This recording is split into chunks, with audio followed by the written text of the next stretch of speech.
Hello সবাইকে, good morning. আজকের দিনটা শুক্রবার। এদিকে ওর বাবা ওকে রেডি করছে আর আমি ওর টিফিন তৈরি করে নিচ্ছি।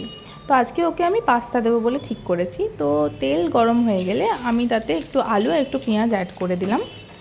এটাকে ভালো করে আমি এবার ভেজে নেব। ওপর থেকে হালকা পরিমাণ মতো নুন ছড়িয়ে দিলাম এবং একটু পাস্তা মশলা আমি ছড়িয়ে দিলাম। দিয়ে এটাকে আমি ভালো করে একটু ভেজে নেব লাল লাল করে। আমার ছেলে তো আগেই বলেছি যে অতটা সবজি খেতে ভালোবাসে না, সেই জন্য আমি বেশি কিছু অ্যাড করতে পারি না, আলু পেঁয়াজ দিয়েই আমি জিনিসটা সেরে ফেলি। যাই হোক, এদিকে এটা ভাজা হচ্ছে, ওদিকে আমি কুকারে একটু গোটা মুসুর ডাল সেদ্ধ করতে দিয়ে দিলাম। এটারও একটা রেসিপি আমি বানাবো আজকে আমাদের জন্য, বড়দের জন্য। আর এদিকে পাস্তা আমি তৈরি করছি। এদিকে আলু পেঁয়াজটা মোটামুটি ভাজা প্রায় হয়েই এসেছে। আগের থেকে এবার সেদ্ধ করে রাখা পাস্তাটা আমি আস্তে আস্তে অ্যাড করে দেবো এর মধ্যে।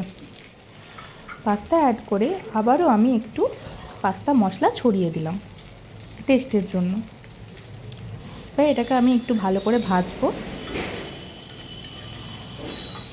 মোটামুটি কিছুক্ষণ সময় নিয়ে এটা ভাজতে হবে। এবার আমার প্রায় এটা হয়ে এসেছে। এদিকে আমি বাচ্চার জল রেডি করে ফেলেছি। তো টিফিনও প্রায় রেডি হয়ে এসেছে। তো এটা আমি টিফিন কৌটোয় ঢেলে দিলাম ওর। একটু সাথে আমি খেজুর দিলাম, দিয়ে ওর টিফিন আর জল রেডি করে ফেলেছি। এদিকে ওর দাদু ওকে জুতো পরিয়ে দিল। আর আমার ছেলে আবার আমাদেরকে টাটা করে স্কুল চলে যাবে।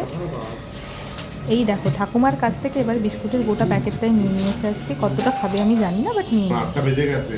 ঠিক আছে, টাটা। এদিকে কুকারে আমার সেদ্ধ হয়ে গেছে গোটা মুসুর। এবারে হালকা তেল গরম করে আমি তাতে গোটা জিরে, একটু শুকনো লঙ্কা অ্যাড করলাম।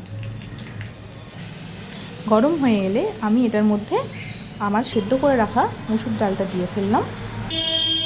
এই পরিমাণ মতো লবণ দিয়ে আমি এটাকে ফুটিয়ে নেব।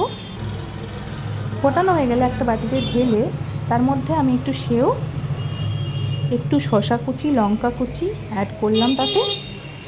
ওপর থেকে আমি আরও শসা কুচি, লঙ্কা কুচি অ্যাড করে পেঁয়াজ কুচি অ্যাড করলাম আর একটু সেও ছড়িয়ে দিলাম ওপরে। আমার রেসিপি প্রায় কমপ্লিট। চলো, তোমরা ভালো থেকো, সুস্থ থেকো, টাটা।